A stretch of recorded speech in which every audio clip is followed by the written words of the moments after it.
Okay, so today I just want to take a quick, maybe 10 minutes or so to talk about what we're going to work on next week, and that is flowchart proofs. Now, first of all, I'm thinking a few of you probably are wondering what the heck a flowchart is. It's something you maybe haven't seen before. So we'll talk about that. We'll talk about why we're specifically going to use flowcharts as a way to do proofs. So far, we've just mostly been using things like bullet points, or a few of you have been using sentences, but I think for the most part, we're using bullet points, which is a good way of organizing proofs. But flowcharts are going to have some advantages, especially for helping us learn a little bit more about the logic in proofs. And then we'll do an example together of just kind of reorganizing a proof that we've already done together as a flowchart. Rather than doing a whole new proof the first time, we'll do one that we've actually talked about before. And that'll be the first thing we'll do when you get back next week, is we'll do some reorganizing of flowcharts before we even try to write our own completely from scratch, because it's a hard thing to do, and we're still working on the proofs. So first things first, what the heck is a flowchart? So this is an example of a flowchart. It's from the webcomic XKCD. It's a guide to understanding flowcharts. So in flowcharts, what you see here is you've got different bubbles or boxes and some arrows. Now, normal flowcharts have things like, yes or no. You start here, you get this question, you go yes or you go no, and then you keep following it through. Ours aren't going to look quite like this because we're not using the flowchart to make decisions in the same way that flowcharts are typically used in things like troubleshooting guides for engineering or whatever. But the same idea is going to apply. We're going to have these bubbles, and then we're going to have these arrows that kind of show us how our logic is flowing. That's kind of what this flowchart does. It shows us the steps through our thinking. And that's really why we're going to be using flowcharts, is it really does help you to see the logic that you're following here. And it really helps me see the logic too that you're following. Where we had an example of a proof like this earlier in the week. This was a warm-up we did in class Tuesday, if you're in the A group. And we've just got all of these steps. You could either have them as bullet points or just kind of listed out here, where we've got a statement and a reason, a statement and a reason, a statement and a reason. And it just kind of goes like that, top to bottom. The problem with this is it doesn't entirely show us all of the reasons for things being true. There's a lot of these that, if I had switched these two around, it wouldn't have made any difference at all. The logic still is there. But there's certain ones that can't be switched around. I can't do this, for example, because before I state the fact that a triangle is equilateral, I can't use that fact. This first one, the triangle being equilateral, directly tells us that this second one is true. And so a flowchart is just going to let us kind of chain these together and see our reasoning. This one is the reason that this one works. We don't know this second one without knowing the first one. And then together, it's these three things, those big three things that we've been talking about together. All three of those put together are what tell us that this triangle is congruent. And then this triangle being congruent is what tells us that those two sides are congruent.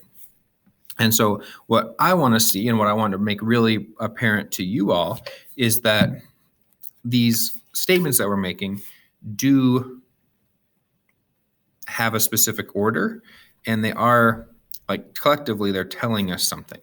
It's not just that we can write these down in whatever order we happen to notice them.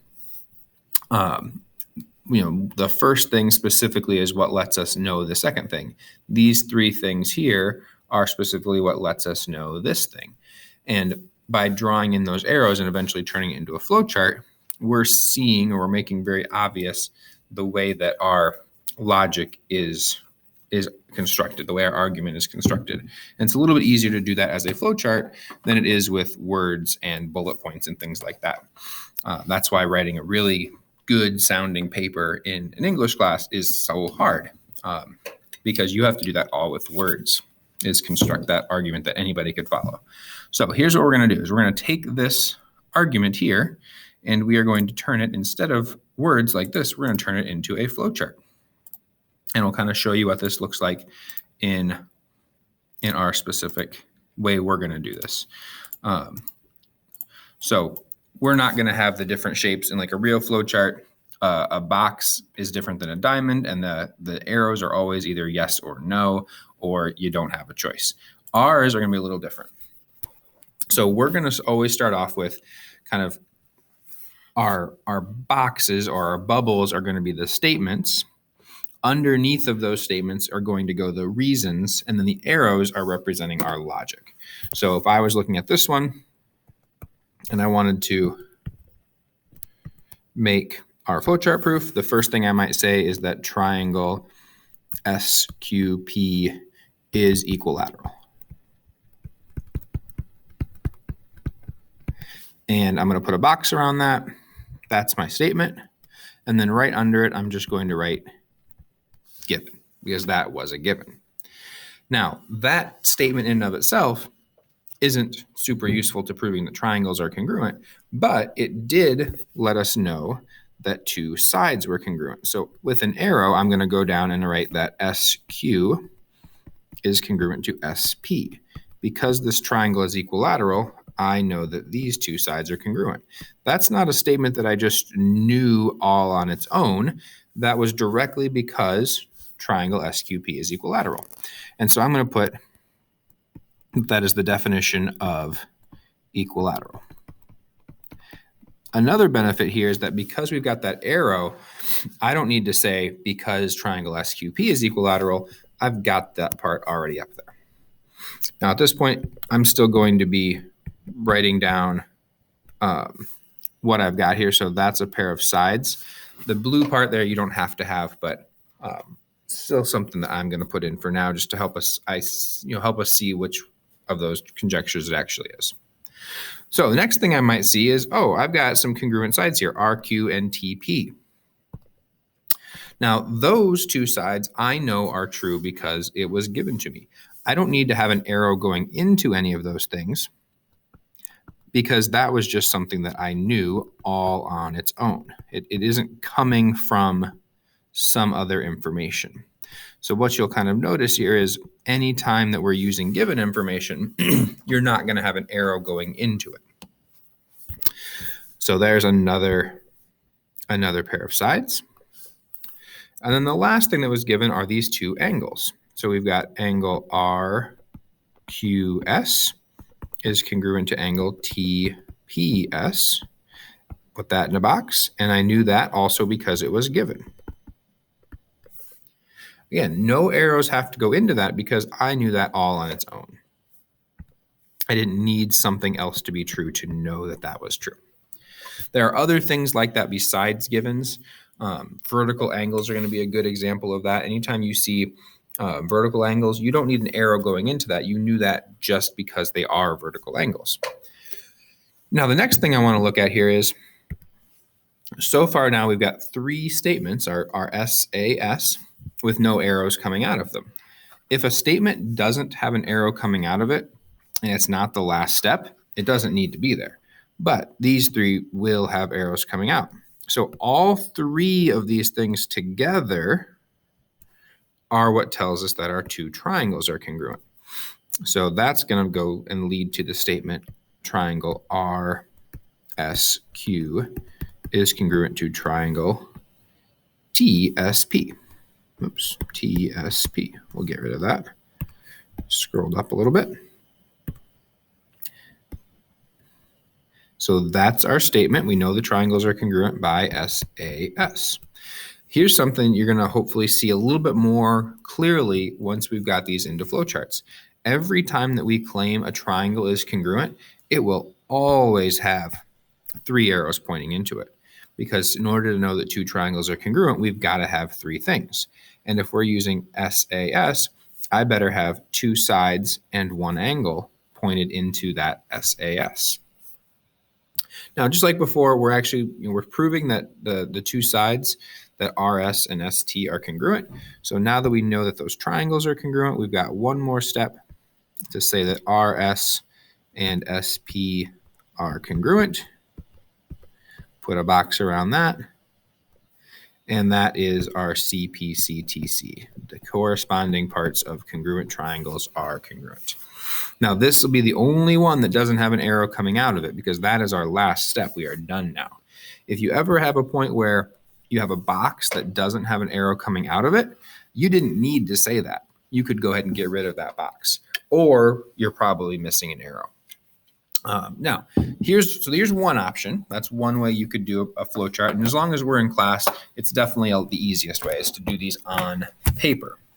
But you also could do these on a computer, of course.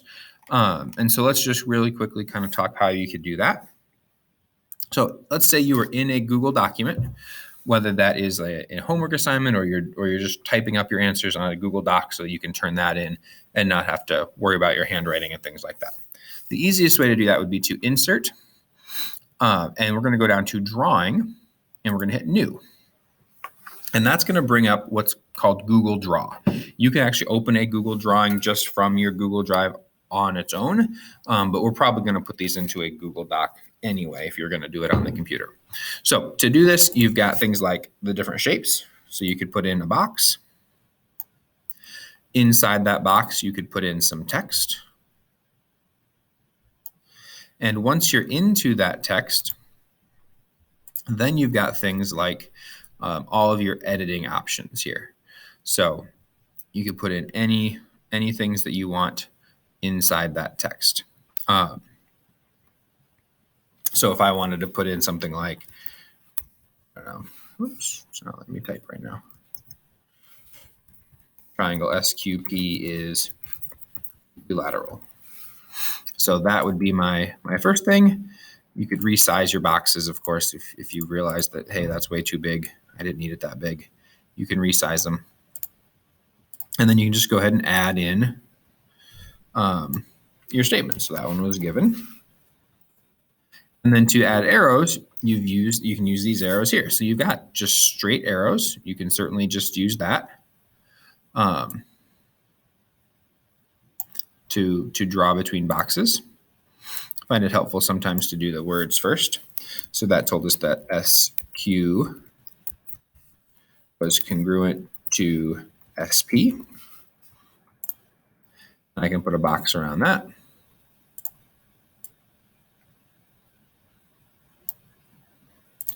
Oops, order matters here, sorry. So you can always send things forward and backward just like you can in most graphic programs like this. You also have the option to do elbow connectors. And so that means that you can kind of, rearrange them and draw arrows that aren't quite straight. So that can be a good option too. The other thing you can do is if you want to put things like S for SQ, that's a line segment, you can use a line tool to just put the little line over top of it. If you want it to look a little bit more like what it actually should. So you've got those options here, and you can do text, you can do shapes. You've got all these different shapes.